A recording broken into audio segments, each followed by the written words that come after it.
इस प्रोग्राम के प्रायोजक हैं गोल्डी मसाले। गोल्डी मसाले लाए हैं फ्रेश लॉक टेक्नोलॉजी जो रखे मसालों को हर समय फ्रेश। समर कूल लाइफ बनाए वंडरफुल समर कूल और थर्मोकूल वॉशिंग मशीन, इंडिया का नया अंदाज। नमस्कार, एजेंडा में आपका स्वागत है। बंगाल में शिवसेना क्रैश पार्ट 2 कामयाब हो गया है और आखिरकार टीएमसी टूट गई है। 59 नए विधायकों ने बागी होकर नई टीएमसी बनाने का ऐलान कर दिया है। विधानसभा में नई और रियल टीएमसी को मान्यता देने का प्रस्ताव भी दे दिया गया है। अगुवाई बागी, ऋतवर्त बनर्जी और संदीपन सहा कर रहे हैं। उन्होंने नेता और उपनेता प्रतिपक्ष का दावा भी कर दिया है। ऐसे में टीएमसी खंड खंड और ममता के वजूद का सवाल जरूर खड़ा हो गया है। हालांकि ममता ने बगावत के बाद टीएमसी की सभी इकाइयों को भंग कर दिया है, पर इसका फायदा ना के बराबर है, क्योंकि बंगाल की आवाम इस समय लड़ाका ममता को गीदड़ से भी गया गुजरा देख रही है, बता रही है और चोर चोर के नारे लगा रही है। टीएमसी की दुर्गत से इंडिया गठबंधन भी आहत है, इसीलिए उसने 8 जून को दिल्ली में ग्रैंड मीटिंग बुलाई है और मार कुटाई के शिकार अभिषेक बनर्जी को भी उसमें बुलाया है। बंगाल और इंडिया ब्लॉक की हलचल पर एजेंडा में हम चर्चा करेंगे। चर्चा में कांग्रेस के प्रवक्ता रवि प्रताप सिंह जी होंगे, फिर उनके जाने के बाद बंगाल से कांग्रेस प्रवक्ता सुनील सिंह जी होंगे, राजनीतिक विश्लेषक ब्रजभूषण जी होंगे और सभी तल्ख सवालों के जवाब भाजपा प्रवक्ता विवेक श्रीवास्तव जी होंगे। आप दोनों मेहमानों का नमस्कार के साथ स्वागत है। सिंह साहब थोड़ी देर बाद जुड़ेंगे। टीएमसी में जो हलचल हो रही है, विवेक जी और रवि जी, थोड़ा उसको भी हम लोग अवलोकन कर लें तो ज्यादा बेहतर होगा। अब ये इंडिया ब्लॉक की मीटिंग होनी है और तैयारी ये की जा रही है कि उसी ग्रैंड गाला की तरह जैसे पूर्व में मीटिंग हुई है उसी अंदाज में की जाए। उसकी अगुवाई खड़गे साहब और राहुल गांधी स्वयं कर रहे हैं और उन्होंने दोनों नेताओं ने यह तय कर दिया है कि हम एक एक नेता को उसमें बुलाएंगे और फिर उस पर की बातें सुनेंगे और एक हम लोग अपना फिर नया कहीं ना कहीं जो एजेंडा है वो तय करेंगे। उधर बंगाल में ममता बनर्जी से मिलने अभिषेक बनर्जी उनके भतीजे पहुंच गए हैं, तो तमाम सारी हलचल बंगाल में भी है और अब बंगाल को सुनिए, बंगाल में ममता जी को सुनिए। ना सिख ना ईसाई, ये लोग एक बड़ा बड़ा जो हमको सोचने भी नहीं सकता है वैसा कुछ है। काला से भी काला जो होता है ना, काला means black colour, deaf and डम नहीं, उसको हम रेस्पेक्ट करते हैं। काला से भी काला जो ज्यादा होता है, एक काला से भी काला के लिए भयंकर है।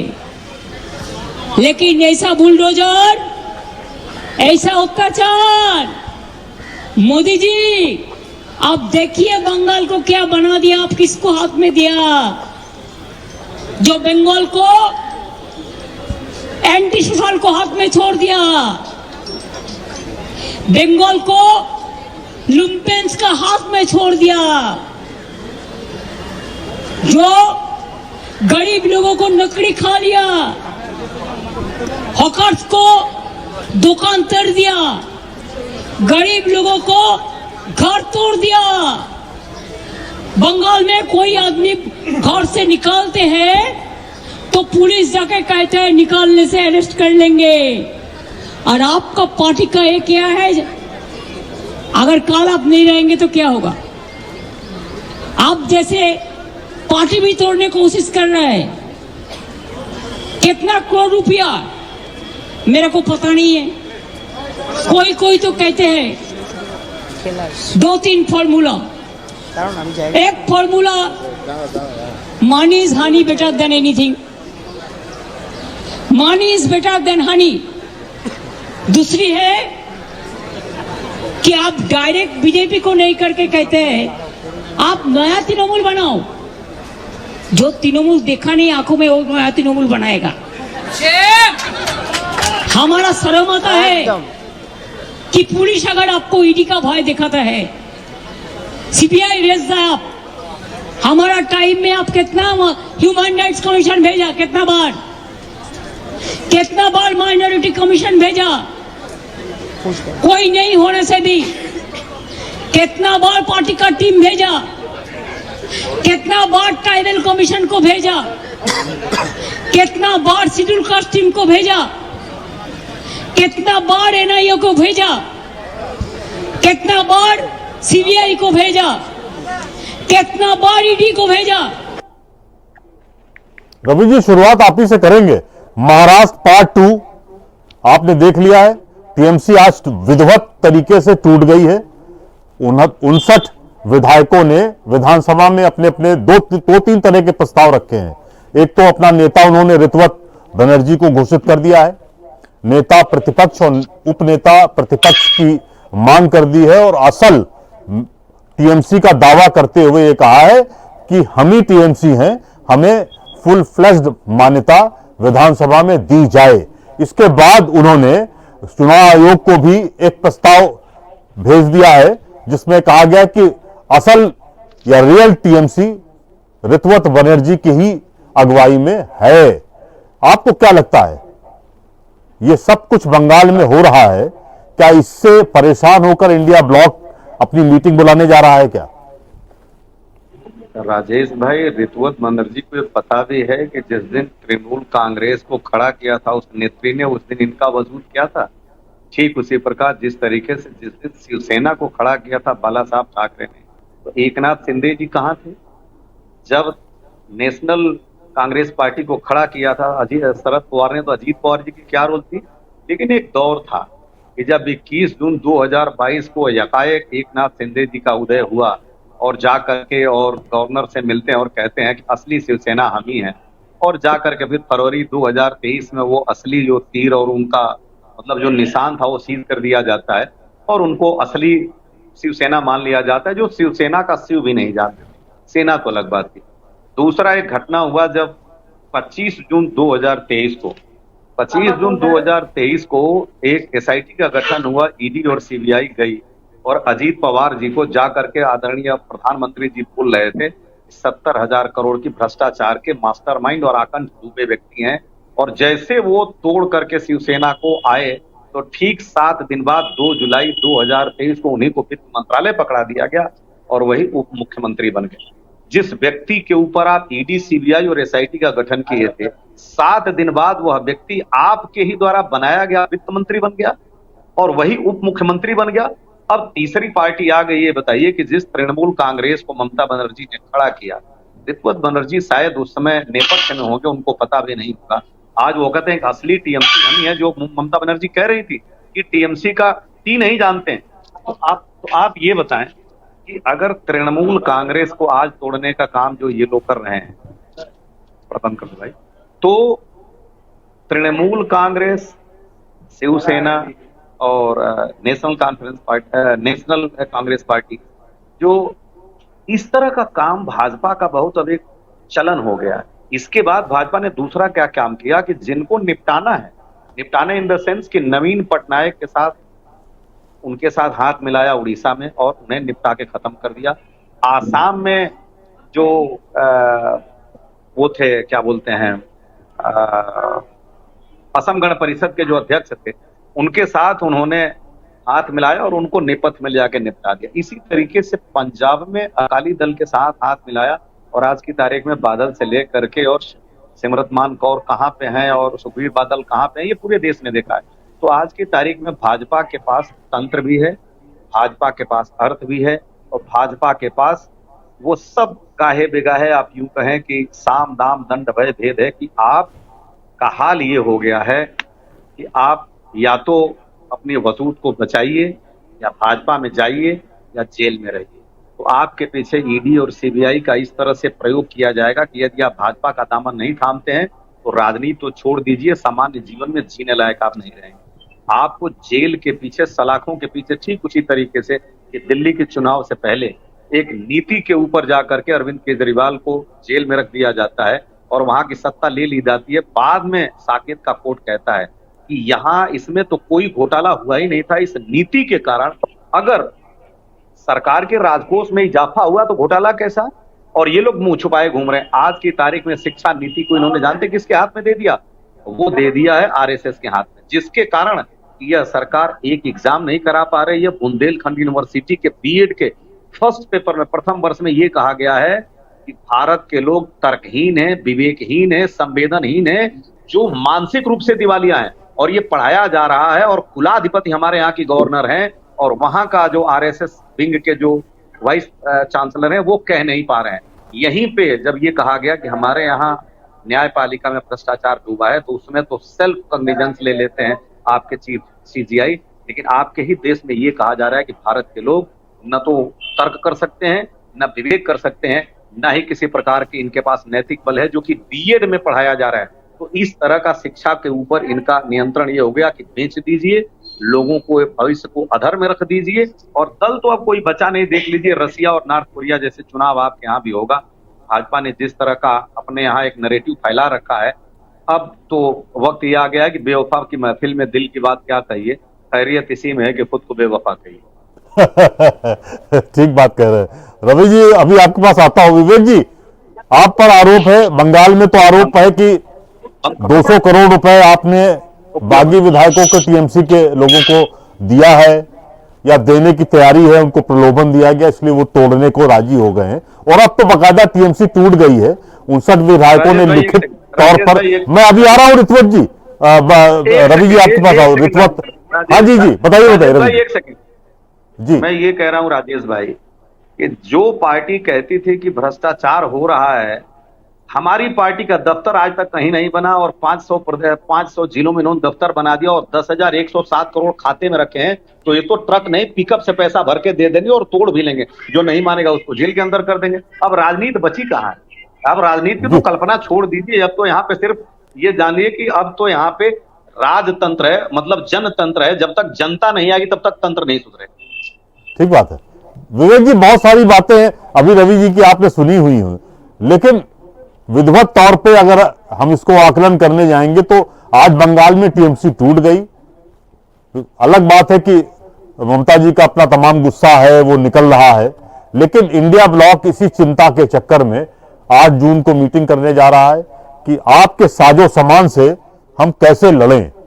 और यूपी का चुनाव भी उसी परिप्रेक्ष्य में इस साल हो या अगले साल होना ही तय है। तो इंडिया ब्लॉक को लग रहा है कि पूरी रणनीति बना ली जाए। क्या विवेक जी, आप पर तमाम सारे ढेर सारे आरोप लग रहे हैं, क्या ये सच भी हैं?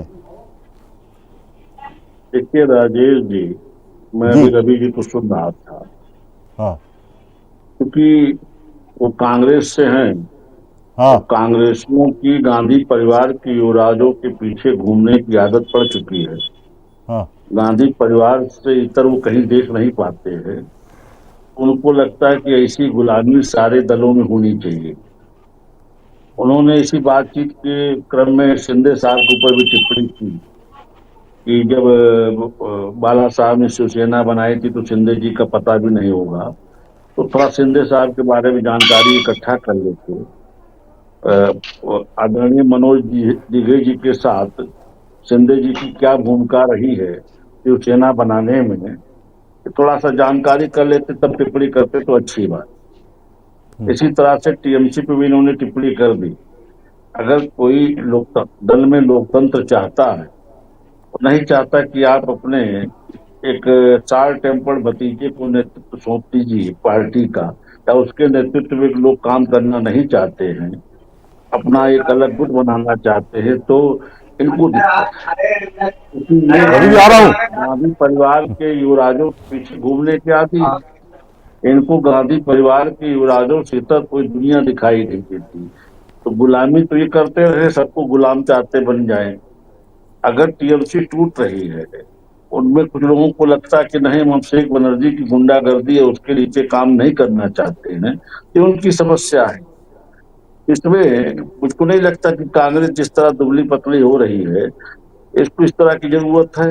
भाई आप अपना घर देखो, लगातार आपकी युवराज रिकॉर्ड बनाते चले जा रहे हैं चुनाव दर चुनाव हारने का, और आपका भी एक अच्छा रिकॉर्ड उनके नेतृत्व बन गया है चुनाव हारने का। और क्या कोई गिनीज बुक आप रिकॉर्ड बनाना चाहते हो बता दीजिए। फिलहाल सबसे अच्छा रिकॉर्ड तो चुनाव हारने का आपकी युवराज का ही है देश में। और आप चाहते हैं कि यही अगर कोई दल इस तरह के परिवार के कह लीजिए अयोग्य युवराजों से बाहर जाना चाहता है तो आपको दिक्कत है। ये चीजें लोकतंत्र में नहीं होनी चाहिए। लोकतंत्र में सबको अपना नेता चुनने का अधिकार है, अपने रास्ते अपनी नीति तय करने का अधिकार है। तृणमूल में ममता जी ने जिस समय वामपंथ के खिलाफ टीएमसी की स्थापना की थी, वो कालखंड दूसरा था।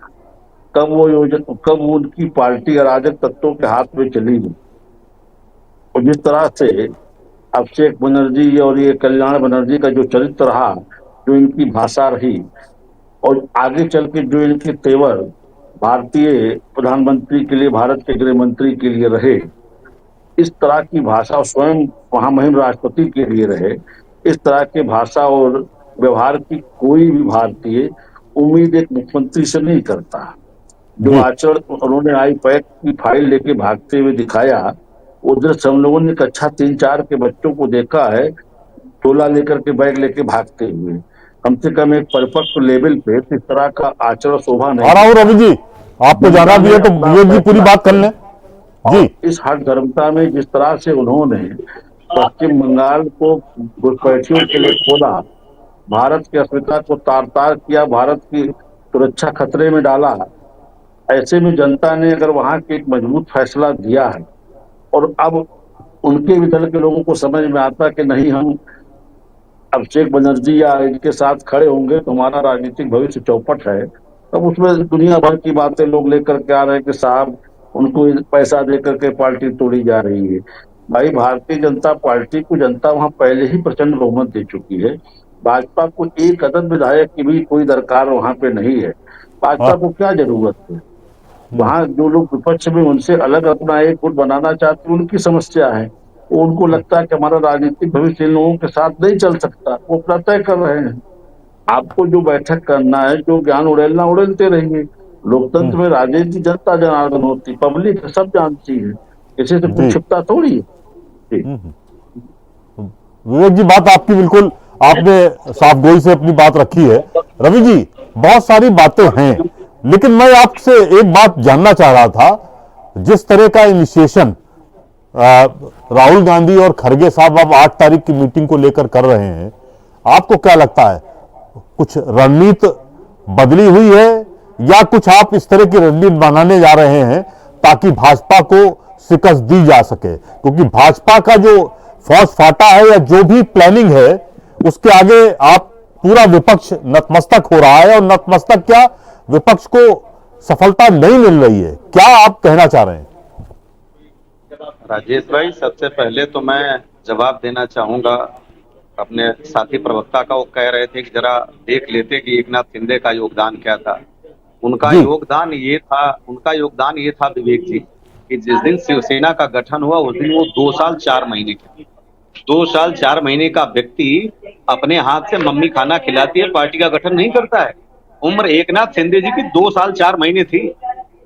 फरवरी 1962 के 64 के एकनाथ शिंदे जी और 66 में पार्टी का गठन हुआ था शिवसेना का। आप कह रहे थे मुझे इतिहास पढ़ने का, तो मैं आपको जरा बता दिया। इसलिए उस शिवसेना में सुन लीजिए उनके पिता ने बीच में नहीं बोला, आपके बीच में नहीं बोला, इसलिए बीच में नहीं बोला। मैं आपको जवाब दे रहा हूँ। उद्धव ठाकरे ने पता नहीं कि आपकी पार्टी को वाजपेयी ने खड़ी किया, आपने खड़ी नहीं किया, समझ गए? इसलिए वाजपेयी जी को कहिए, जो फाउंडर मेंबर थे। पार्टी जो खड़ी हुई वो पार्टी खड़ी की थी बाला साहब ठाकरे ने। बाला साहब ठाकरे ने जब खड़ा किया था, जिस शिवसेना को पाला पोसा पुष्पित और पल्लवित किया था, उसको जो व्यक्ति कहे कि मैं ही असली शिवसेना का मालिक हूं, तब ये प्रश्न उठता है। तो आप कह रहे थे कि उन्होंने क्या किया, पूछ लीजिए। उद्धव ठाकरे तो तब आए हैं शिवसेना उद्धव में जब ये टूटा है। उद्धव ठाकरे जी तो तब आए हैं उद्धव ग्रुप के जब ये टूटा है। उसी तरीके से जिस तरीके से शरद पवार जी के जो भतीजे थे, उनकी क्या हैसियत थी अजीत पवार की? शरद पवार जी के आगे क्या हैसियत थी आप बताएं?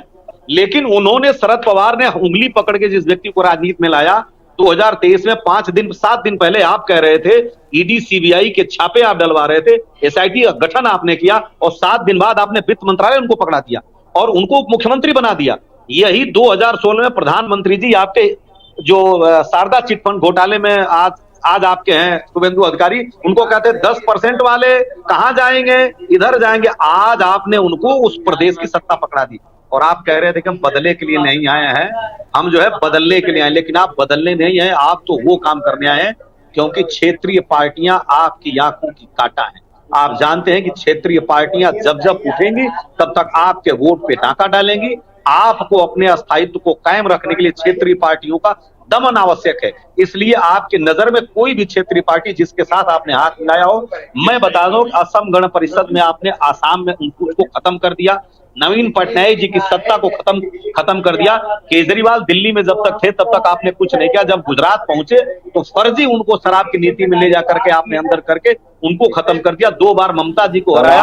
और तो और जो सुन लीजिए, बीच में नहीं बोला, इसलिए सुनते रहिए, धैर्य से रखिए, धैर्य रखिए, मैंने बीच में नहीं बोला।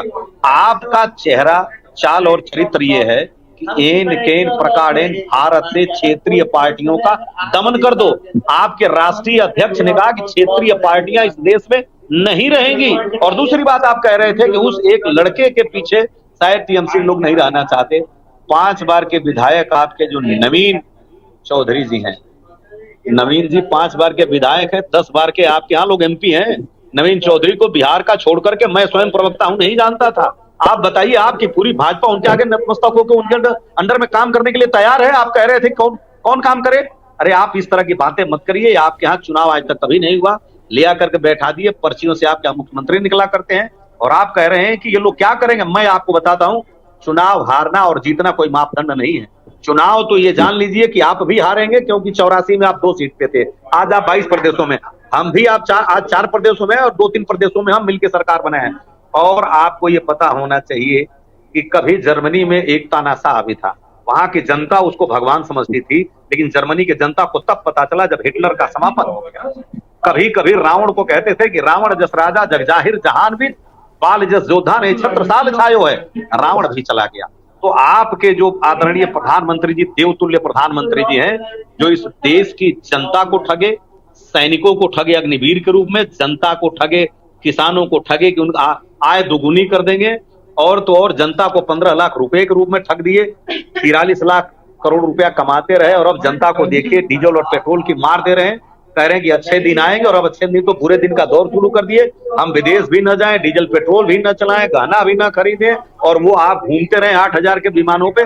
जनता आप समझ रही है, इसलिए इंडिया गठबंधन एकजुट हो रहा है। और इतिहास साक्षी है, देखिए इतिहास साक्षी है कि जब जब विपक्ष एकजुट हुआ है सत्ताएं बदली हैं। मैं बताता हूं, हमारे खिलाफ 1967 में लोग इकट्ठे हुए तो इस देश में आधे दर्जन से ज्यादा प्रदेशों में सरकार आ गई।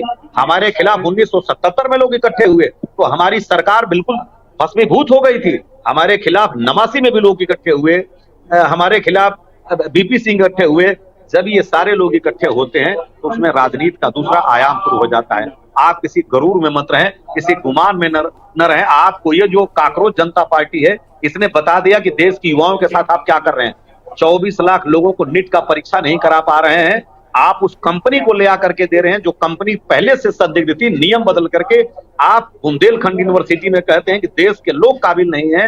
आपके यहाँ कहा जाता है कि न्यायपालिका में भ्रष्टाचार है। आपके यहाँ 69,000 शिक्षक यहाँ मारे फिर रहे हैं। आप जितने भी एग्जाम करा रहे हैं, पर्चा लीक करा करके नौकरी देना आपका काम नहीं है। केवल आप मानदेय पे लोगों को आउटसोर्स से लाते हैं। और जानते हैं राजेश भाई आउटसोर्स कैसे कर रहे हैं?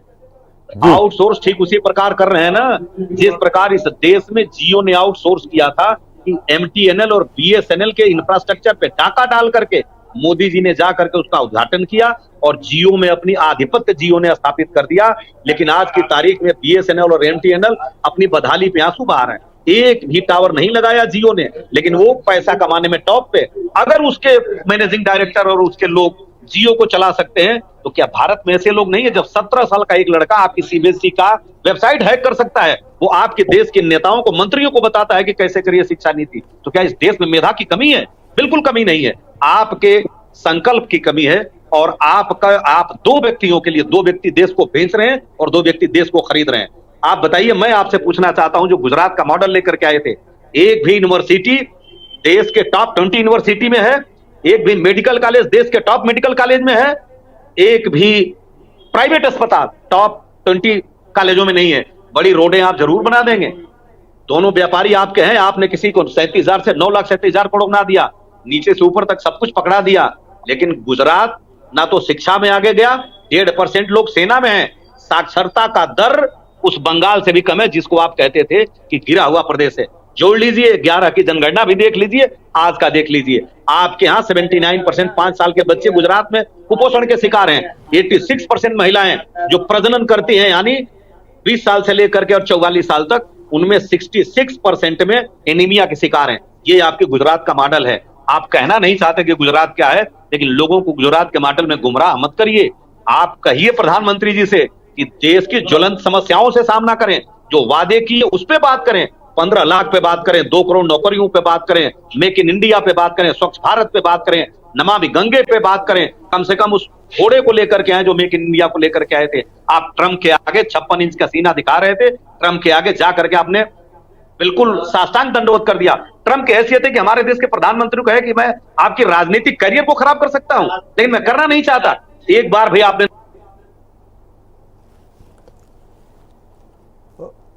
रवि जी, मुझे लगता है नेट की प्रॉब्लम आ गई है, आपको जाना भी है, तो आपको यू भी कर रहे हैं। अब बंगाल से भी हमारे प्रवक्ता विवेक जी, बहुत सारी बात। रवि जी, मुझे लगता है आपको हमने मतलब विवेक जी, बहुत सारी बातें हैं। अब टीएमसी टूट रही है, ये अलग पहलू है, उन्हीं के लोग टूट रहे हैं। देखिए, कल की मीटिंग हुई, 1-2 दिन पहले और मीटिंग टीएमसी ने कॉल की, जिसमें ममता बनर्जी स्वयं थी, अभिषेक बनर्जी के भी लोग थे, लेकिन उसमें ये विधायक नहीं गए। आज तो बाकायदा विधिवत तरीके से विधायकों ने अपनी बात कही। क्या आपको लगता है टीएमसी आत्ममंथन नहीं करना चाहती और आरोप आप पर मढ़ना चाहती है? क्या यही अब पॉलिटिक्स हो गई है? आरोप और प्रत्यारोप गढ़ते रहिए और जनता जाए भाड़ में। देखिए राजेश जी, टीएमसी को आत्ममंथन करना चाहिए तो उसकी ये दशा क्यों? स्वयं सिटिंग मुख्यमंत्री 2 जगह से चुनाव हार रही है। हाँ, उसके बावजूद भी उनको जनता का आक्रोश समझ में नहीं आ रहा है। जिन लोगों ने इसको समझा वो उनके साथ जाने को तैयार नहीं है, जो नहीं समझे उनके साथ खड़े हैं। लोकतंत्र में जनता जनार्दन होती है। जनता जिस तरह से उत्तेजित है, टीएमसी के नेताओं को टारगेट कर रही है, किसी की आवाज आ रही है। राजेश जी, हाँ हाँ, बोलिए। देखिए, लोकतंत्र में राजेश जी, जनता जनार्दन होती है। जिस तरह से टीएमसी के नेताओं को जनता टारगेट कर रही है, ऐसे में उनको जनता का आक्रोश समझना चाहिए। उन्हें जब तक जनता का आक्रोश कुछ ठंडा न हो जाए तब तक सार्वजनिक कार्यक्रमों से बचना चाहिए।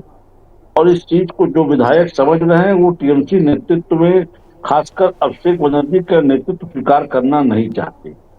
ममता जी एनी हाउ अभिषेक बनर्जी को कमान सौंपना चाहती है, तो वहां के लोगों को मंजूर नहीं है, तो उसका रास्ता अख्तियार कर रहे हैं। इसमें किसी के पेट में दर्द होने का क्या औचित्य हो? इसमें हमसे क्या वास्ता? ये तो टीएमसी का आंतरिक मामला है। टीएमसी टूटे टीएमसी ना टूटे, टीएमसी का विषय है। उस पर भारतीय जनता पार्टी से क्या वास्ता? भारतीय जनता पार्टी को अपने बहुमत के लिए एक अलग विधायक की जरूरत नहीं है। वहां पर जनता ने हमें ऐसे ही झोली भर के दे दिया है, हमें क्या जरूरत उनकी है? मैं विवेक जी, आपकी बात पे बिल्कुल हम सहमत हैं। भाजपा को जरूरत भी नहीं है, 207 विधायक हैं और टीएमसी टूटे ना टूटे कोई सरोकार नहीं है भाजपा का। आरोप प्रत्यारोप का सिलसिला यूं ही चलता रहता है, वो अलग बात है। हमारे साथ बंगाल से सुनील सिंह जी जुड़ गए हैं, कांग्रेस के प्रवक्ता हैं, लेकिन तमाम बातें वो अपने लेवल पे कहते हैं। वो तो बंगाल के पृष्ठभूमि से जुड़े हुए हैं। बंगाल के धरातल पर क्या क्या हो रहा है, लोगों का, आवाम का क्या मर्म है और दर्द है, हम उनसे थोड़ा जानना चाहेंगे। सुनील जी, नमस्कार है आपके साथ, आपका स्वागत है। बहुत सारी बातें हैं। आज टीएमसी विधिवत रूप से टूट गई है। क्या आपको लगता है बंगाल में इसे पॉजिटिव तरीके से देखा जा रहा है या नेगेटिव तरीके से देखा जा रहा है? और क्या इस टूट में भाजपा का कोई रोल है क्या?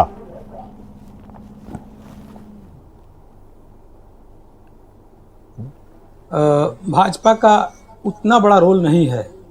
कारण क्या है जी कि जैसे कि हमारे भाजपा के प्रवक्ता ने कहा कि तृणमूल कांग्रेस के पास 208 विधायक हैं, तो उन्हें किसी विधायक की जरूरत नहीं है। सही बात है।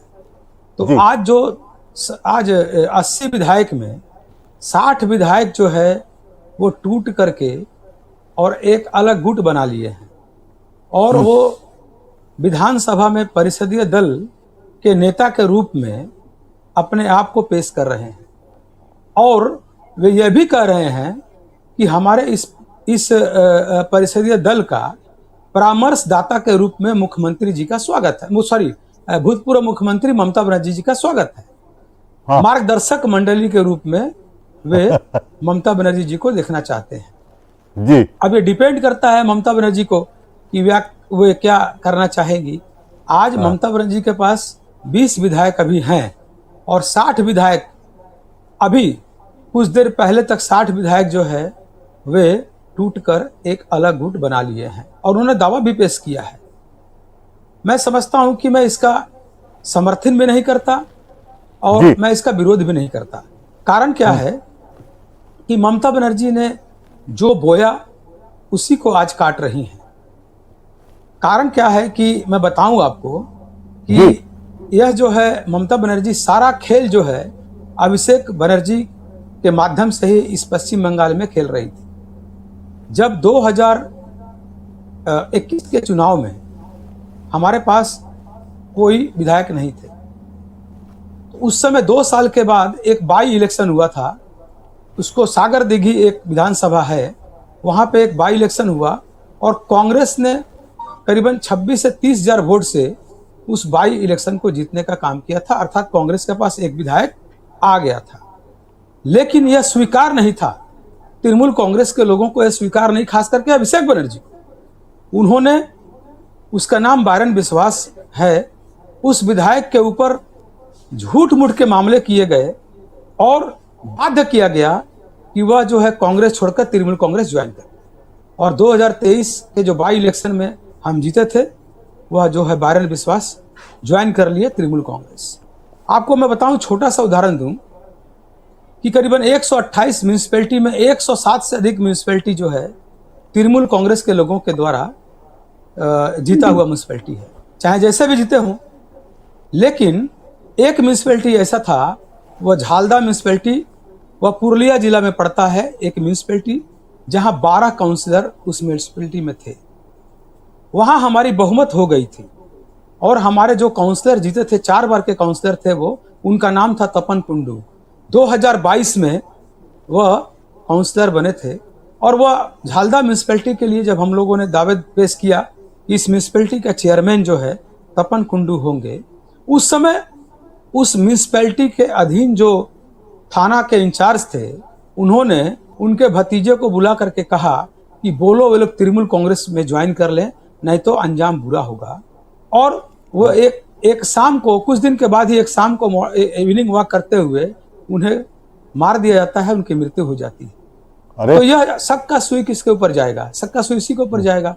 तो तृणमूल कांग्रेस के जो नेता, खास करके जो अभिषेक बनर्जी, वे नहीं चाहते थे कि यहाँ पे कांग्रेस जो है एक भी सीट पाए या कांग्रेस का उत्थान हो। आपको मैं कहना चाहता हूं कि ममता बनर्जी भले ही इंडिया ब्लॉक में है, लेकिन उनका जो काम करने का तरीका जो था, जैसे वो बंगाल में कहती थी कि हम कांग्रेस को साइन बोर्ड कर देंगे। हमें दुख इस बात का होता है कि 2011 में हम लोगों ने हर चीज का समर्थन किया। हम लोगों ने ममता बनर्जी जी को लॉजिस्टिक सपोर्ट दिया, बूथ में एजेंट हम लोग ने बने, हर तरह से सपोर्ट देने का काम सोनिया गांधी जी और राहुल गांधी जी ने किया था। और 35 साल के शासन को हम लोगों ने, सीपीएम के शासन को खत्म करने का काम किया था। इसमें कांग्रेस की बहुत अधिक भूमिका थी। लेकिन ममता बनर्जी 2-3 महीना बीतने के बाद उनका जो छुपा हुआ उद्देश्य था कि कांग्रेस को खत्म करना है, और इसलिए वे 6 महीना के बाद हम लोग वहां से अलग हो गए। कोई बात नहीं, लेकिन आप बताइए कि जब भी इंडिया ब्लॉक की मीटिंग होती थी, वे वॉकआउट कर देती थी।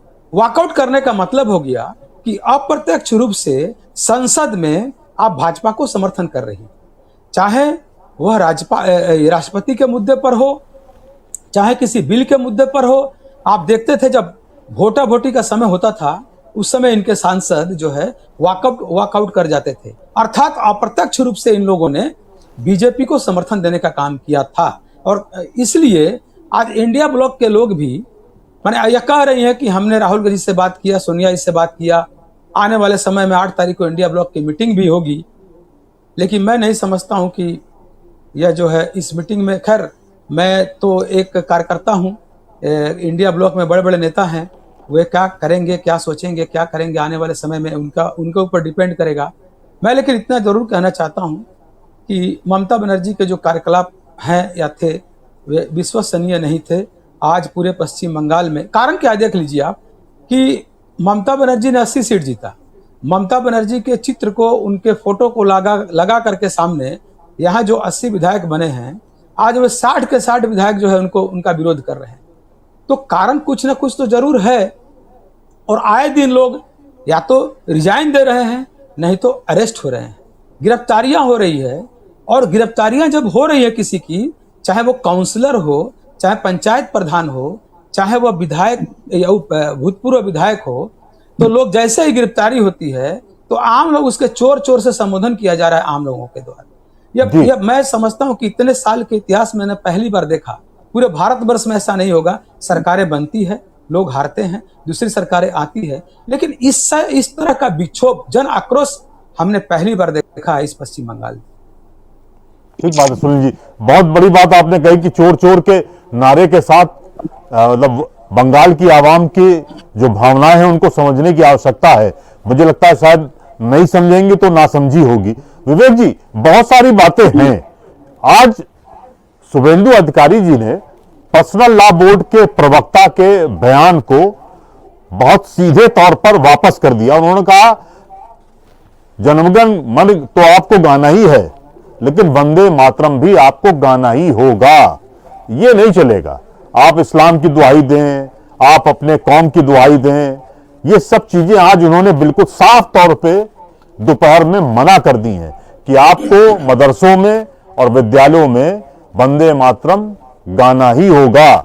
अगर आप नहीं करेंगे तो आपको उसी कैटेगरी में रखा जाएगा जिस कैटेगरी में देश के खिलाफ जो लोग काम करते हैं उनको रखा जाता है।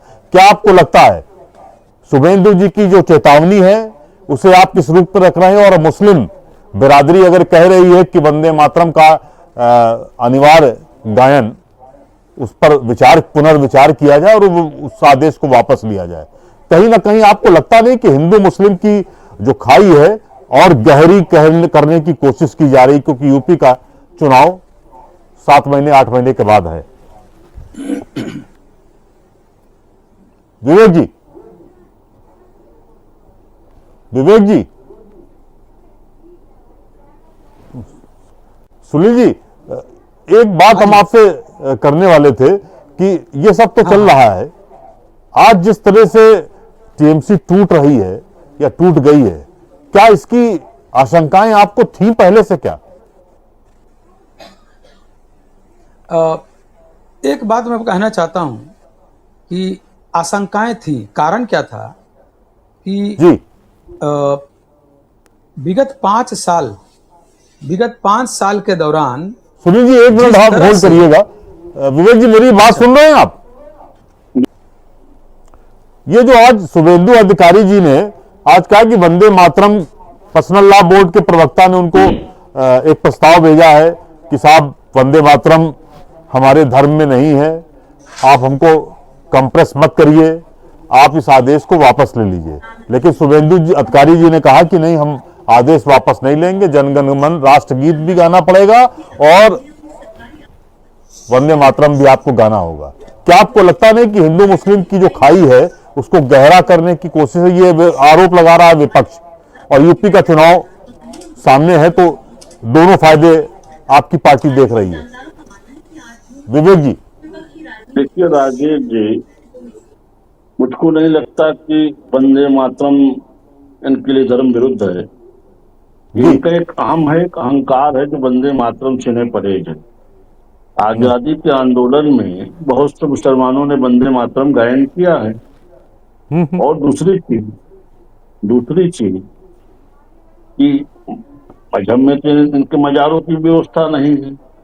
हाँ। इन्होंने जगह जगह मजारें बना रखी है, मजारों पे सिजदा भी करते हैं, चादर भी चढ़ाते हैं, बोसा भी लेते हैं, धुल के उसका पानी भी पीते, सब करते हैं। तो ये सब आडंबर हटा करके इनको सहजता से वंदे मातरम को 2 कदम बढ़ के स्वीकार करना चाहिए। इसमें कोई किंतु परंतु से बात बनेगी नहीं।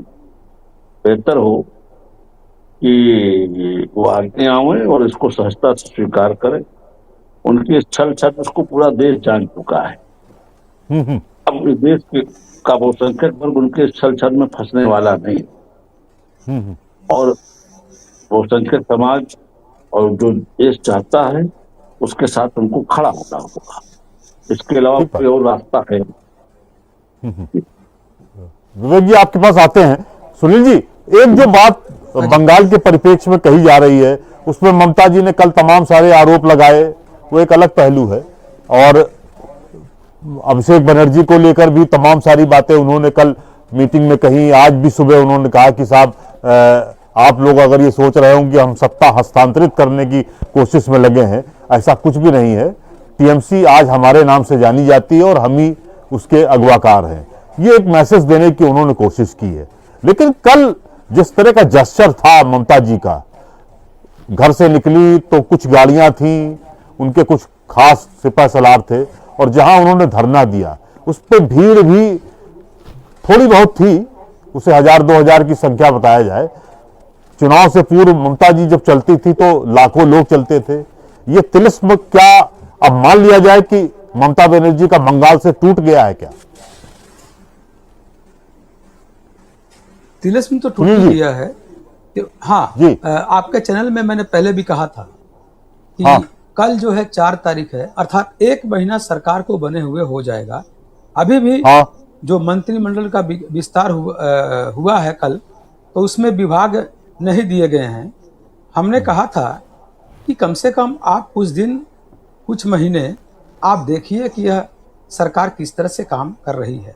सरकार ने जो लोगों से वादा किया वे वादे पर वे अपने भूमिका को किस तरह से निभा रहे हैं, यह पहले देखना है।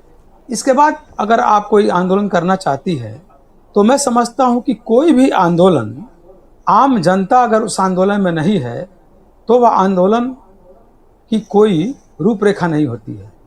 तो कल जो इनका जो धरना था, उस धरने में आम जनता नहीं थी। कल के धरने में तृणमूल कांग्रेस के लोग थे, कुछ लोग थे तृणमूल कांग्रेस के। यह जो है ममता बनर्जी जी के एडवर्स में जा रहा है, उल्टा जा रहा है। क्योंकि आम जनता जो है वह सोचती है कि कम से कम इन्हें काम करने का मौका दे। और मैं बताऊं, आज भी कुछ लोग अरेस्ट हुए हैं, चोर चोर का नारा आज भी लगा है, और बहुत से लोग अभी भी लाइन में हैं। तो अब देखिए, आप अगर धरने पर बैठेंगी और आपके पार्टी के नेता दुर्नीति के आरोप में घूमेंगे और उन्हें लोग चोर चोर बोलेंगे, तो आपका धरना का कोई औचित्य नहीं है। असल में क्या है कि ममता बनर्जी ये चीज को पचा ही नहीं पा रही हैं कि उनकी सरकार चली गई है। आपकी सरकार चली गई है, आप विरोध में हैं, तो विरोध के बाद भी आपके 60 विधायक आपसे हट गए हैं। तो अभी आपको संयम बरतना होगा और परिस्थिति के अनुसार जो है चलना होगा। मैं मानता हूँ ममता बनर्जी बहुत ही कुशल राजनीतिज्ञ हैं, लेकिन फिर भी मैं समझता हूँ कि उन्हें वेट करना पड़ेगा, वॉच करना पड़ेगा, सरकार को मौका देना पड़ेगा काम करने के लिए। सरकार अगर कुछ गलत काम करती है, जो वादा सरकार ने किया था उस वादा को नहीं निभाती है, तो आपको मौका मिलेगा। और उस मौका में आप जो है जनता से अपील करेंगी, और जनता अगर आपके संग जुड़ती है तो धीरे धीरे आंदोलन बड़ा होगा। न कि अचानक जो है धरने में चला जाना। कोई अगर मान लिया धरने में गई है और जनता का आक्रोश चल रहा है, अगर कोई ईंटा पत्थर कोई चला दे, कुछ अनहोनी घटना हो जाए, तो इसकी जिम्मेवारी कौन लेगा? तो प्रोवोकेशन की राजनीति नहीं करनी चाहिए। अभी सरकार को समर्थन की राजनीति करनी चाहिए। और आज जो है हमारे जो चीफ मिनिस्टर हैं, उन्होंने विरोधी ने विरोधी विधायकों से भी मीटिंग किया और उन्होंने कहा कि आपके इलाके में क्या क्या कमी है। वो 3 जिला को लेकर बैठे हुए थे आज। तो उन्होंने वहाँ के जो विरोधी विधायक थे तृणमूल कांग्रेस के, उन लोगों ने कहा कि ये समस्याएं हैं, आप हॉकरों को जो हटा रहे हैं कम से कम उन्हें बातचीत कर लिया जाए, उन्हें कोई वैकल्पिक व्यवस्था की जाए। उन्होंने इस बात को स्वीकारा। आज कुछ टीएमसी के विधायक थे, उन्होंने कहा कि पुलिस उनकी बातों को नहीं सुन रही है, हम विधायक हैं, पुलिस जब फ़ोन करते हैं तो पुलिस उनके फ़ोन को लेती नहीं है। तो उन्होंने कहा कि नहीं, आपकी बातों को भी सुना जाएगा। कुछ जगहों पर सिंचाई की व्यवस्था अभी सामने जो है, ये बारिश का मौसम है, उसके लिए ये पीएचई डिपार्टमेंट को भी कहा गया। तो इस तरह का जो माहौल वो आज शुभेंदु अधिकारी जी बना रहे हैं कि कम से कम विरोधियों को भी साथ में लेकर के और उनकी भी समस्याओं पर ध्यान दिया जाए। यह इसके पहले जो है ममता बनर्जी की सरकार में नहीं था। तो एक बहुत बड़ी और बहुत अच्छा कदम मुख्यमंत्री जी ने उठाया है आज, और वो कहे भी हैं कि हम सभी लोगों को लेकर के मिल करके अगर कोई समस्या है तो आप उन समस्याओं को सामने लाइए, हम लोग मिल बैठकर उन समस्याओं का सामना करेंगे। सुनील जी, आपने, मुझे लगता है कि बंगाल के परिप्रेक्ष्य में जो वहाँ मौजूदा समय में चीजें हो रही हैं, जो राजनीतिक हलचल है, या कह लीजिए कि जिस तरह से नई नई सरकार एक्ट कर रही है, उस पर भी वही पॉइंट आपने साझा किया है। एक बड़ी बात है कि कुछ बदलाव तो दिख रहा है, ऐसा नहीं है। विवेक जी, बंगाल में 2 चीजों पर बहुत फोकस था, आज उस पर पब्लिक, सुनील जी से भी उस पर राय लेंगे, पब्लिक जो है बहुत अपने को ये कह लीजिए बहुत खुश महसूस कर रही है। एक तो कटमनी और टोलाबाजी खत्म हो गई है। किसी भी सड़क पर आप अपना वाहन निकालिए, कोई दिक्कत नहीं है, आपसे टोलाबाजी नहीं होगी। कटमनी भी बंद हो गई है। अगर आप अपना मकान रिनोवेट कर रहे हैं या मकान नया बना रहे हैं तो उनसे भी पैसा नहीं लिया जा रहा है। अभी फिलहाल तो उस पर प्रतिबंध है, मतलब ऐसी तस्वीर दिख रही है कि लोग उसको प्लीजेंट माहौल की तरह ले रहे हैं। आपको क्या लगता है, सरकार ने अपनी प्रायोरिटी तय कर ली है बंगाल में और वहां की जनता के हिसाब से ही काम होंगे क्या? जी बिल्कुल, सरकार ने बहुत पहले ही स्पष्ट कर दिया था कि भारतीय जनता पार्टी की सरकार बनेगी तो कटमनी, कमीशन खोरी, टोलाबाजी और ये जो वहां पे गांव-गांव जो वो क्लबबाजी थी, सब नहीं रहेगी, चलेगी। तो सारी चीजें बंद हुई हैं और बल्कि कह लीजिए कि हमारे मुख्यमंत्री के शपथ लेने से पहले ही चीजें बदलना शुरू हो गई। और आज तो आप देख ही रहे हैं कि किस तरह से बंगाल में परिवर्तन का दौर चल रहा है। सुनील जी ने बहुत अच्छी बात की कि हमारे मंत्रियों ने उन विधायकों से भी बात की जो विपक्ष के, उनसे भी उनके क्षेत्र की समस्या को सुना, ये संवाद किया जो पूर्व में नहीं होता था। एक अच्छा संकेत है, ये बदलते बंगाल का संकेत है और हम इसका स्वागत करते हैं, तो होना चाहिए। ठीक बात। सुनील जी, तमाम सारे बदलाव तो हो रहे हैं। अभी आपने कहा ना कि कांग्रेस जो है वो पॉजिटिव विपक्ष की भूमिका अदा करेगा, लेकिन टीएमसी ने अपना रुख साफ कर दिया कि वो सकारात्मक दृष्टि नहीं रखेंगे, वो नकारात्मक दृष्टि ही रखेंगे। आपको क्या लगता है कि ममता बनर्जी अभिषेक बनर्जी को पदस्थापित करने के लिए अपने पैर में कुल्हाड़ी मार रही हैं क्या? असल में अगर आज के परिप्रेक्ष्य में मैं बोलूं तो कौन सा टीएमसी बताइए। अच्छी बात है। हाँ, तो अगर मान लीजिए 60 विधायक जिसके संग है वो टीएमसी, 20 विधायक जिसके संग में है ममता बनर्जी के संग में वो टीएमसी। असल में क्या है कि हो सकता है कि कुछ और विधायक भी आ जाएं। अच्छा, उनको छोड़ करके कुछ और विधायक भी आए। यहाँ जितनी भी म्यूनिसिपैलिटी हैं, धीरे धीरे प्रत्येक म्यूनिसिपैलिटियों से लोग जो है चेयरमैन रिजाइन कर रहे हैं, वहाँ के काउंसलर रिजाइन कर रहे हैं।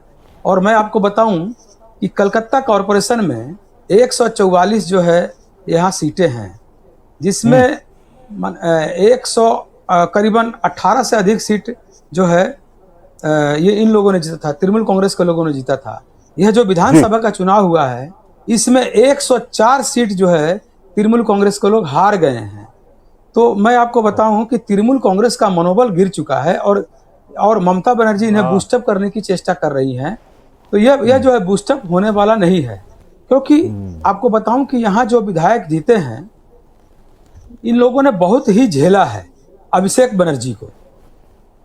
अब चूंकि ममता बनर्जी जब पहली मीटिंग की थी जीतने के बाद, उस समय करीबन 65 विधायक वहां पहुंचे थे, कुछ विधायक नहीं आए थे। इसके बाद वाले मीटिंग में करीबन 20 विधायक पहुंचे। तो यह जो है क्यों ऐसा हुआ? ऐसा इसलिए हुआ कि ममता बनर्जी ने कहा कि आप लोग अभिषेक बनर्जी के बारे में मीडिया में कुछ मत कहिए, कि अभिषेक बनर्जी के साथ के कारण जो है तृणमूल कांग्रेस को नुकसान हुआ है। तो वहाँ कुछ विधायक ऐसे थे जिनका वहाँ बोल रहे कि जिनका संपर्क जो है ममता बनर्जी से नहीं हो पाता था, ये जो है अभिषेक बनर्जी से नहीं हो पाता था। हमारे बगल में अभिषेक बनर्जी बैठते हैं, ठीक है, वहाँ पे आईपैक का ऑफिस है। हमारे बहुत से दोस्त तृणमूल कांग्रेस में हैं जो विधायक भी हैं और काउंसलर भी हैं, कलकत्ता कॉरपोरेशन में काउंसलर भी हैं। मैं आपको बता दूं अंदर की बात कि अभिषेक बनर्जी से अगर मिलना होगा आपको, तो आपको एक चिट्ठी देना होगा आईपैक के लोगों को। आईपैक का जो लोग है वो 21 बरिस 20 बरिस के लड़के लड़कियां हैं, उन्हें राजनीति से कोई मतलब नहीं है। आपको जाके उनसे मिलना होगा और आईपैक के लोग जो है वो आपकी चिट्ठियां लेंगे और वो चिट्ठियां को पहुंचाएंगे अभिषेक बनर्जी के पास, ममता बनर्जी भी नहीं, अभिषेक बनर्जी के पास। और उनको लगेगा कि हाँ इन विधायक से मिलना है तो मिलेंगे, नहीं तो नहीं मिलेंगे। इस तरह की परिस्थिति यहाँ हो रही थी। लोग अंदर से घुटन महसूस कर रहे थे। इसी का नतीजा हुआ कि जीतने के बाद भी, हालांकि ममता बनर्जी की छवि को लगा करके लोगों ने जीता, तृणमूल कांग्रेस के सिंबल को लगा करके ये लोग बीजेपी को हराए, 80 विधायक बने। लेकिन आज ये विद्रोह का काम इसलिए कर रहे हैं, वे कहते हैं कि मैं आपको नेता मानता हूं, ममता बनर्जी को नेता मानता हूं, लेकिन मैं अभिषेक बनर्जी को नेता नहीं मानता हूं। आज भी उन लोगों ने कहा है, 60 जो विधायक हैं उन्होंने कहा है कि मेरा नेता जो है, मेरी नेत्री जो है ममता बनर्जी है, वे उनको हम लोग परामर्शदाता के रूप में हम लोग मानते हैं। अर्थात परामर्शदाता का मतलब आप समझ लीजिए, आडवाणी जी भी परामर्शदाता में थे और जोशी जी भी परामर्शदाता में थे। तो इस तरह का परामर्शदाता वो लोग बोल रहे हैं। अर्थात एक चीज मैं बोल दूं कि यह जो है पार्टी खत्म हो रही है, ताश के पत्तों की तरह बिखर रही है। आने वाले दिनों में आप देखेंगे, आने वाले दिनों में और भी, क्योंकि आपने जो बोया है इस पश्चिम बंगाल में उसको आपको काटना होगा।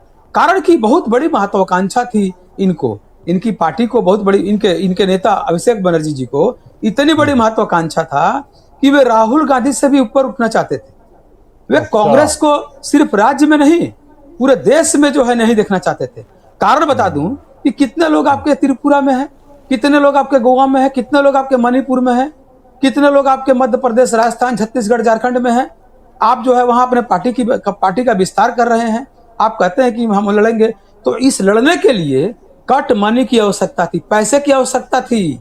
और वो पैसा कहां से आएगा? वो पैसा कट मनी से ही आएगा। मैं जिस जिले में रहता हूं 485 ऐसे बिल्डिंग है, मल्टी स्टोरेज बिल्डिंग है, जिन्हें चिन्हित किया गया है। G+4 का सेंसन मिला है और G+7 हो गया है, 8 हो गया है। बताइए वो जो पैसा किसने लिया? वो कट मनी किसने लिया? तृणमूल कांग्रेस के एक एक नेता ने उन पैसों को लेने का काम किया है। और जनता देख रही है कि 5 साल पहले आपके पास कुछ भी नहीं था। तृणमूल कांग्रेस के एक नेता थे साधारण, 5 साल पहले, 10 साल पहले आप कुछ भी नहीं थे, और एक साधारण सा पंचायत प्रधान, पंचायत समिति और काउंसलर बनने के बाद आप गाड़ियों से चल रहे हैं, लग्जरी लाइफ लीड कर रहे हैं। तो जनता सब कुछ देख रही थी, जनता सब कुछ जान रही थी। मैं यहाँ जो भाजपा के प्रवक्ता हैं उनसे कहना चाहता हूं कि यहाँ जो है ममता बनर्जी जी ने बहुत कुछ देने का काम किया। लक्खी भंडार में 1500 रुपया, युवा साथी के रूप में 1500 रुपया, आज जो है 28 लाख करीबन लोगों को जो है आज अन्नपूर्णा योजना के तहत 3000 रुपया दिया गया है। यह जो रुपया दिया जा रहा है, ममता बनर्जी की जो राजनीति थी काम के बदौलत नहीं थी, दवाई, पढ़ाई और कमाई के बदौलत नहीं थी। उन्होंने क्या किया? कट मनी जो है, कट मनी लेती थी और जो है वे किसको देती थी? वे जो है हमारे राज्य के महिलाओं को 2 करोड़ 60 लाख महिलाओं को, 50 लाख युवा साथी को करीबन साल में एक बार 400-450 करोड़ रुपया जो है वो इसमें क्लबों को, और करीबन इतना ही रुपया जो है वो पूजा करने वाले जो ये जो लोग थे, जो पंडाल बनाने वाले लोग थे, जो पूजा समितियां थी, उनको कोई जरूरत नहीं थी ये पैसा देने का। आपको इस पश्चिम बंगाल में मैंडेट दिया गया था कि 2011 में इस पश्चिम बंगाल में करीबन लाखों कल कारखाने बंद हो गए, यहाँ जो है लोग पलायन हो गए थे। उसके बाद आपको दिया गया था कि आप यहाँ पे कम से कम जो है रोजगार के साधन उपलब्ध कराइए, शिक्षा का स्तर को ऊंचा उठाइए, जो जो अस्पताल है उसको सुधारने का काम कीजिए, जो है लोगों को रोजगार देने का काम कीजिए, न कि आप लोगों को 1500 रुपया, किसी को कट मनी, किसी को कुछ देने का काम कीजिए। इसलिए मैं आपसे कहना चाहता हूं कि यह जो है अभी जो समय है, यह समय जो है भाजपा के लिए काम करने का अवसर है। अगर भाजपा इस पश्चिम बंगाल में अगर बड़े बड़े उद्योग धंधे लगाती हैं तो भाजपा जो है सरवाइव करेंगी, क्योंकि पश्चिम बंगाल के लोग बहुत ही सचेतन होते हैं। इन्होंने 35 साल के शासन को बदल दिया और 15 साल के शासन को भी बदल दिया। लोग नहीं सोचते थे, लोग नहीं, मैं क्या बताऊं कि भाजपा के जो यहाँ के अध्यक्ष हैं समीक भट्टाचार्य जी, उन्होंने टीवी में कहा कि मैं सोच ही नहीं सकता कि हमें 200 से अधिक सीट मिलेगा। उन्होंने कहा कि मैं 160-70 सीट पर हम लोग आशा किए थे, और हम लोग भी आशा किए थे कि ममता बनर्जी जो है 150 से 40 से 50 सीट पाएंगी, लेकिन जरूर पता नहीं सरकार किसकी बनी। लेकिन जनता ने जिस तरह से वोट देने का काम किया है, वह यहाँ पे इस पश्चिम बंगाल के विकास के लिए, पश्चिम बंगाल के रोजगार के लिए, पश्चिम बंगाल में युवाओं को विकास के लिए, पश्चिम बंगाल में महिलाओं को सुरक्षित रखने के लिए यहाँ जनता ने वोट देने का काम किया है, और भाजपा उस पर काम करेगी। तो मैं समझता हूँ कि अच्छा होगा, नहीं तो पब्लिक जो है उन्हें भी दरकिनार कर देगी। सुनील जी, आपका फाइनल कमेंट बहुत जबरदस्त था। मुझे लगता है एक आह्वान भी था और एक सबक भी था कि भाजपा को सब समझना होगा, अन्यथा 5 साल बाद जनता पूरा रिजल्ट और पूरी परीक्षा लेती है, उसके बाद वो कुछ भी कर सकती है। आपका फाइनल कमेंट बहुत जबरदस्त था। विवेक जी, एक बात आपसे जानना चाह रहे थे, अंतिम आपकी टिप्पणी होगी। जो कुछ भी है, देखिए सुनील जी आपके फेवर की बात कर रहे थे, और मुझे लगता है कि फेवर की क्या बात, वो सच बात कर रहे थे। 15 साल और 34 साल का जो एक शासन था, उससे लोग उकता गए थे, बंगाल के लोग उकता गए थे। उन्हें अब आपकी भाजपा की में कहीं ना कहीं उम्मीद की किरण दिख रही थी। वो तो एक अलग पहलू हो गया। लेकिन आपको क्या लगता है कि इंडिया ब्लॉक की 8 जून की जो मीटिंग हो रही है, उसमें टीएमसी के बारे में कोई सकारात्मक निर्णय हो सकता है क्या? क्योंकि इंडिया ब्लॉक के कई नेता टीएमसी से नाराज भी चल रहे हैं, और वो टीएमसी के जो हेकड़ी है उससे भी वो थोड़ा सा सरोकार नहीं रखते हैं। क्या आपको लगता है? फाइनल कमेंट विवेक जी। देखिए राजेश जी, इंडिया ब्लॉक की अपनी मीटिंग है। जिस तरह से अभी कुछ दिन पहले ममता जी पूरे इंडिया ब्लॉक कोऑर्डिनेटर बनने के लिए या नेता बनने के लिए प्रयासरत थी, हाँ। और कुछ लोगों ने उसकी मांग भी उठाई, और उस मांग वाले गुब्बारे में किस तरह से पश्चिम बंगाल की जनता ने सुई चुभाया, और जिस तरह से वहां से कांग्रेस के प्रवक्ता बता रहे, हम रचनात्मक विपक्ष में जैसी भूमिका विपक्ष से अपेक्षित करते हैं, उसी तरह की बातें हमारे कांग्रेस के मित्र वहां से कर रहे हैं। सच देखा जाए तो राजनीति में ऐसे ही रचनात्मक विपक्ष की भूमिका होनी चाहिए, जो सत्ता को सलाह भी दे तो मार्गदर्शन भी करे। केवल विरोध करने के लिए आप विरोध करते रहें, और ऐसे मुद्दों को विरोध करें जिसका जनता से कोई सरोकार ना हो, ऐसा विपक्ष जनता नहीं चाहती, हम भी नहीं चाहते। हम भी चाहते हैं कि रचनात्मक विपक्ष हो। तो ऐसे में इनकी जिस तरह की बातें हैं वो उम्मीद की किरण दिखाती हैं। पश्चिम बंगाल से ही हो सकता है कांग्रेस से सबक ले सके और आगे भी ये चीजों को देश के स्तर पर लागू करे, और हम रचनात्मक विपक्ष की भूमिका हमारे साथ निभाए, बेहतर होगा। इंडी ब्लॉक के गठबंधन में क्या तय होता है इनका विषय है, क्योंकि अंदर थाने इनका खींचतान बहुत है। और जो जी। जो महारथी ने इंडी ब्लॉक के नेतृत्व लेने की कोशिश की, वो या तो पस्त हो गए या भाजपा की तरफ चले आए। तो मुझको लगता है कि ये अपने घर बचाने की कवायद है, और जिस तरह से वहां से अब कांग्रेस के सुर बदले हैं, ऐसे ही अगर पूरे देश में कांग्रेस के सुर हों, एक अच्छा रचनात्मक विपक्ष हमारे सामने होगा, हम ऐसी उम्मीद करते हैं। ठीक बात है। विवेक जी, मुझे लगता है कि बहुत अच्छी बात आपने भी कही है, सुनील जी ने भी बहुत बढ़िया बात कही है। विपक्ष में राहुल गांधी जी हैं, सर्वमान्य नेता हैं, ये तो अब मान लेना चाहिए, क्योंकि टीएमसी लगभग हाशिए पे जा रही है। तो अब राहुल गांधी विपक्ष को चलाएंगे, मुझे और जनता को भी यही, भारत की जनता को भी यही उम्मीद है, और यही उसका नैरेटिव भी है और यही माइंडसेट भी है। आप दोनों मेहमानों को बहुत बहुत धन्यवाद, थैंक यू। बंगाल टीएमसी क्यों हारी, इस पर उनके नेताओं को जरूर मंथन करना चाहिए, क्योंकि जो भी हार या फेल से सबक नहीं लेता है वो हाशिए पर चला जाता है। इसलिए ममता हार को समझें, अन्यथा उनका खेला वास्तव में खत्म हो जाएगा। इंडिया ब्लॉक कब तक उन्हें बचाएगा। धन्यवाद। इस प्रोग्राम के प्रायोजक हैं गोल्डी मसाले। गोल्डी मसाले लाए हैं फ्रेश लॉक टेक्नोलॉजी, जो रखे मसालों को हर समय फ्रेश। समर कूल लाइफ बनाए वंडरफुल समर कूल, और थर्मोकूल वॉशिंग मशीन, इंडिया का नया अंदाज।